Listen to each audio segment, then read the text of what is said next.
So, Gen Zs, bado niko hapa tu kuwagurumia kwa masikio yenu. Mupende, musipende, mukasirike, mufurahie, niko hapa. I know 1 or 2, 3 people will improve their lives through this. Now, we are at the stage of how do you retain money and how do you multiply that money. So, number one, you need to understand some financial terminologies. For example, money is a form of currency. Currency is something that moves. So money is never constant. Money is a current. It is moving like a current, you know? So watu wenye wanaeka pesa kwa M-Pesa ama kwa nyumba mumefikiwa. Actually, when you look at the Bible, the parable of the talents, that the foolish guy, na Biblia inamuita foolish. So kama unaekaga pesa kwa nyumba ama kwa M-Pesa na unafikiri uko na pesa, Biblia imekuita, si mimi, imekuita foolish. The foolish guy alichukua pesa akaficha. Unaona? And then when the master came, akamwambia at least hata ungeweka kwa bank. So the lowest form of foolishness ama it is higher than kuweka kwa nyumba. Foolishness ingine sasa, the higher foolishness than kuweka pesa kwa nyumba ni kuweka kwa bank. I see people wanaona ati wametoka high school hivi, wamefungua account bank, wanaona wame make it in life sana. Please, wacha kuweka pesa kwa bank. Right? Because money is moving. Money is moving. It is either moving towards you or away from you. It is always moving. Money is currency. Right?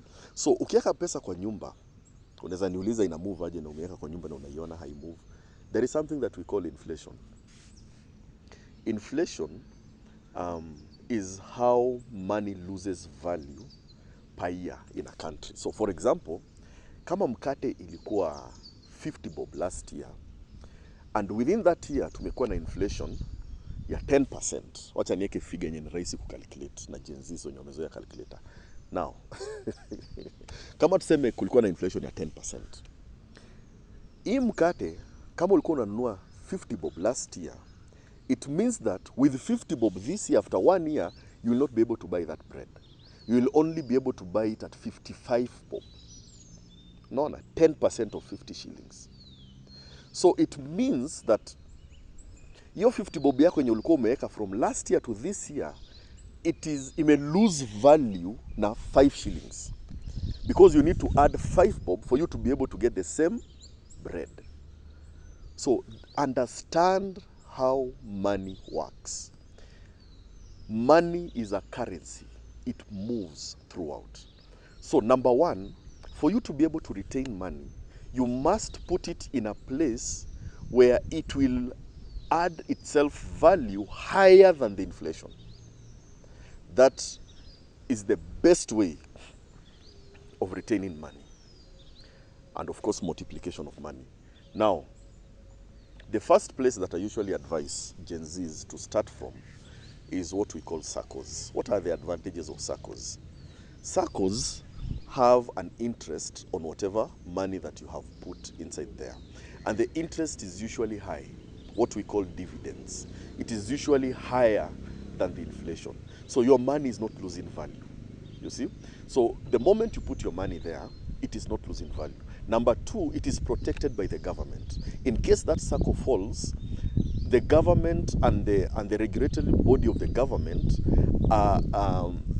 it is mandatory that the SACCO returns the capital to you. Whatever you have invested inside there, you are not going to lose it. Maybe you're going to lose the interest, but you're not going to lose the capital. It is mandated by the government, right? Number three, it is actually one of the cheapest places that you can get loans that you can now use to invest and multiply your money. We are going to talk about different kind of investments that you can do, and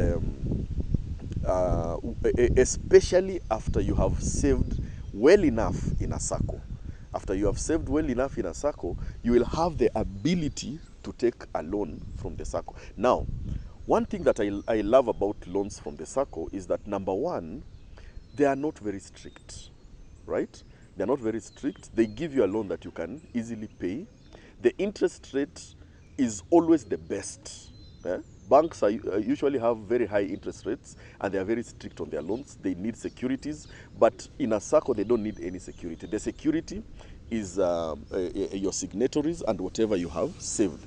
The other advantage that I love about loans from a SACCO is that when I take a loan from a SACCO, because they will give me either 3 times of what I've saved or 4 times of what I've saved. When I take that money, even if the SACCO falls or fails, it will fail when I have their money, not when they have my money. So when it falls, I have their money. So tutatafutana huko nje kama mimi niko na pesa yao. Si ati mimi tutafutane kama wako na pesa yangu. So after doing that, and after saving well, the other advantage of a SACCO, before I forget, is that it forces you to have a saving culture. Kenyans, we don't save. We don't have a saving culture. It forces you to have a saving culture. So maybe let me make another video so that we can talk the different ways of investment that you can do with a loan that you have taken from a SACCO.